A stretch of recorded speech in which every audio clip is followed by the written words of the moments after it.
I'm so pleased that Miss Winstead next to me got her first postseason NCAA win. I think she had 2 tries before, and we just felt like it was the best matchup in the first round. Her speed, her rise ball just was the way to go. And she did a terrific job, 1 hitter in 4 innings, and did exactly what we wanted her to do. And then just offensively, with a little slow start, but came on, and I was really glad we ended it early. Questions? Tom? So if you had to give up, she gave up 1 hit and 1 walk. Which are you prouder of? And I think I know the answer. And you too. Well, I don't know, probably only 1 walk. I mean, it's hard to throw a no-hitter or, give up no hits, but, we've been struggling a little bit with walks. So 1, I'll take that all day long.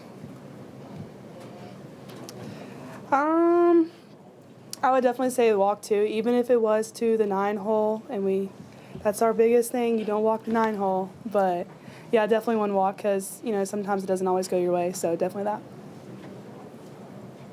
Emily, what was your reaction when you found out that you'd get the start today, and just what does this moment mean to you getting a win in NCAA?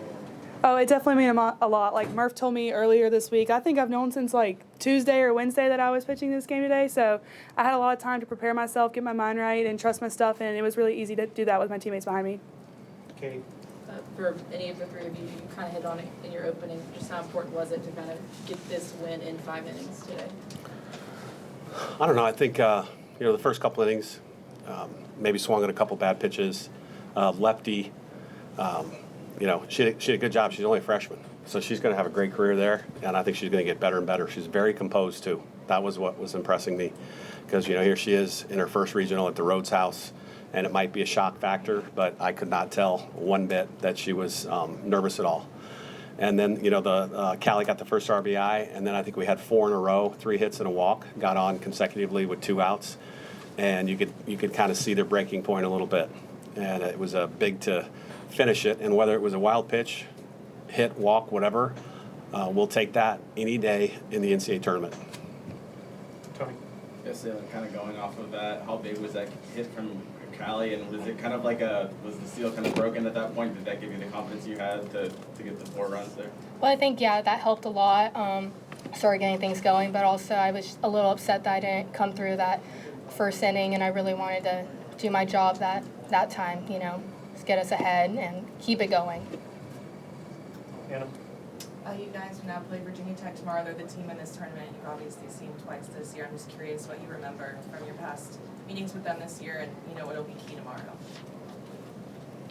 I mean, I think for us, they're a really good team. We're a really good team. So it's going out with our best stuff and being prepared for them. I mean, they're really, really good. And just, trusting ourselves, trusting our teammates, and what he's told us all season, like, you go out there and you have fun. Practice is where you work hard. So just going out there and remembering that, too. Like, this is a team we've seen twice already, a 3rd time, and we'll probably see them a 4th time as well.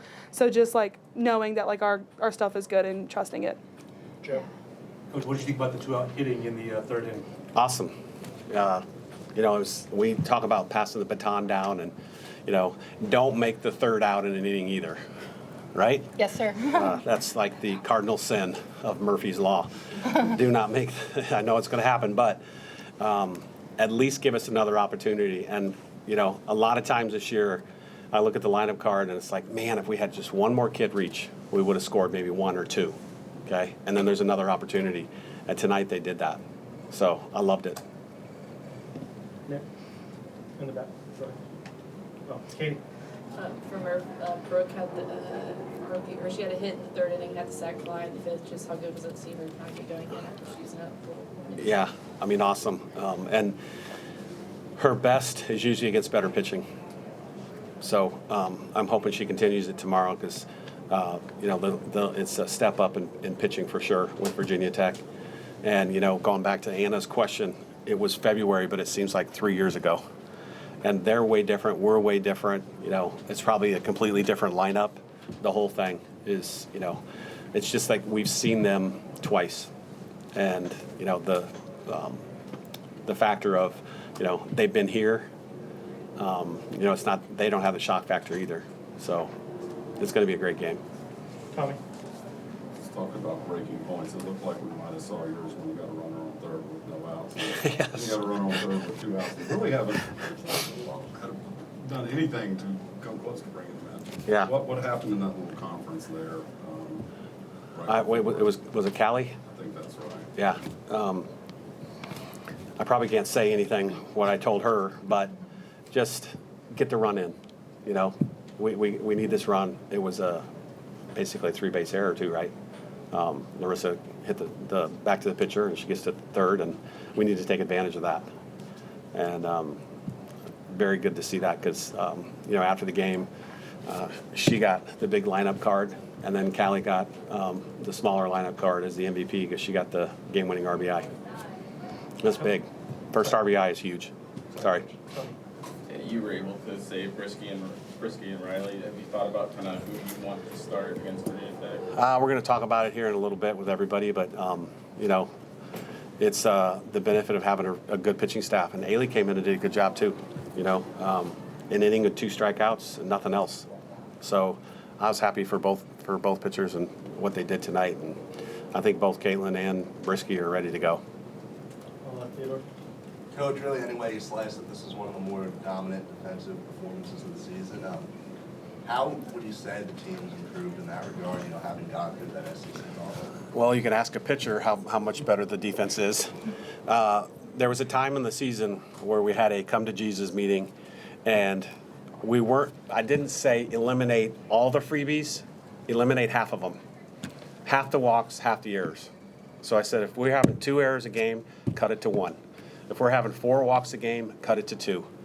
And after that, I mean, we've been errorless for quite a few games against good competition.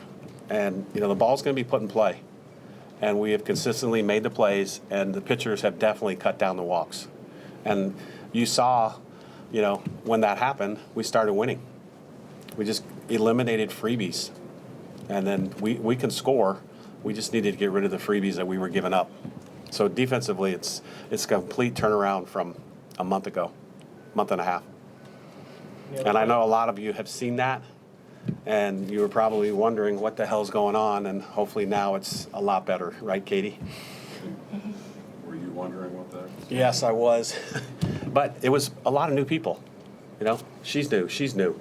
Brooke was new.